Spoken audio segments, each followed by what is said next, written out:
Hi everyone, it's Fionna Gossling from Royal LePage with an update as to what happened in the Oakville real estate market in June 2026.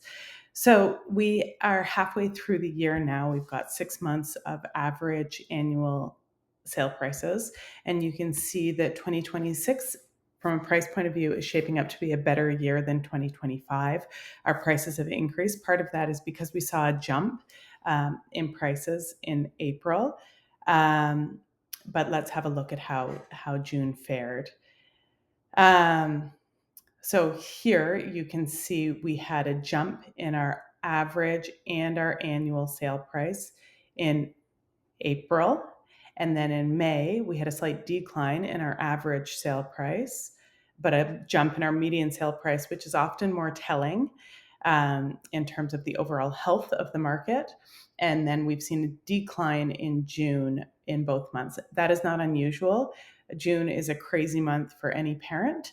And typically we see a slowdown through those summer months. So it's not uncommon to see a bit of a dip there.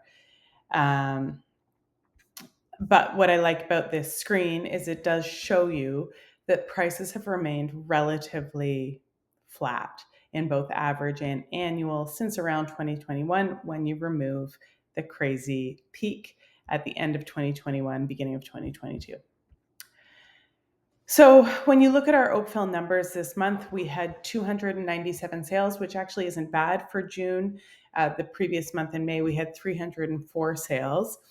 We had 4 months of inventory to choose from, and our average sale price did decline a bit in June when comparing it to the previous 2 months. It's still up from what our average sale price was in January, February, and March of this year. The same is true of the median sale price, is down slightly, $20,000. That's not huge. When we're looking at the average and median here, we're looking across all property types.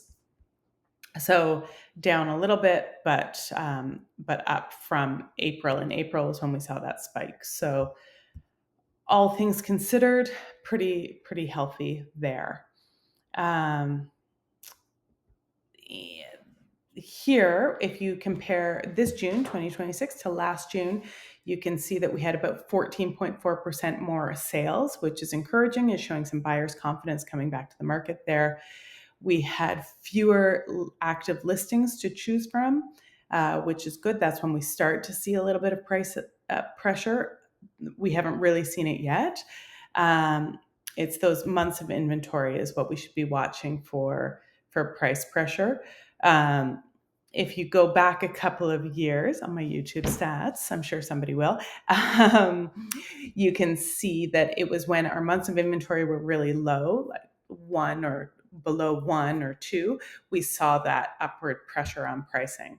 But this is fairly healthy, balanced market. Average sale price has remained very steady year over year and perfectly equal for days on market. So I think that the market has kind of balanced out. It's always moving, but for right now, for people who are sitting on the sidelines waiting, I think you can buy and sell in the same market, and prices are what they are. And I anticipate that they're probably going to stay balanced for the next little bit, is my prediction.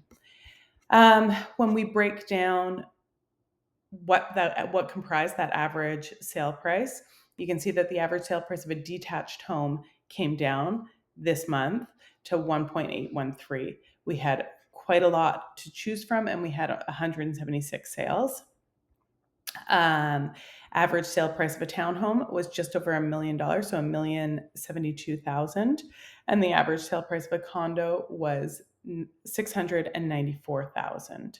This condo inventory has come right down, so that's encouraging to see.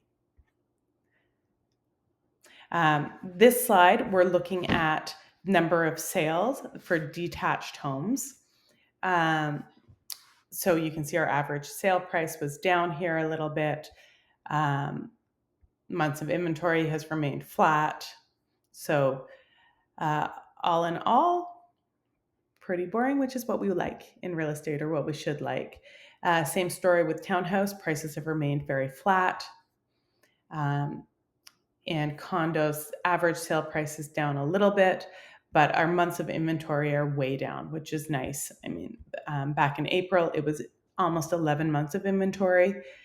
Um, I imagine part of that is people pulling their listings off if they were going to try them at a certain price and then decided they could rent them if they weren't getting the sale price that they needed. Any specific questions, don't hesitate to reach out, but I will check back in next month and we'll keep you updated as to what's happening in Oakville real estate then.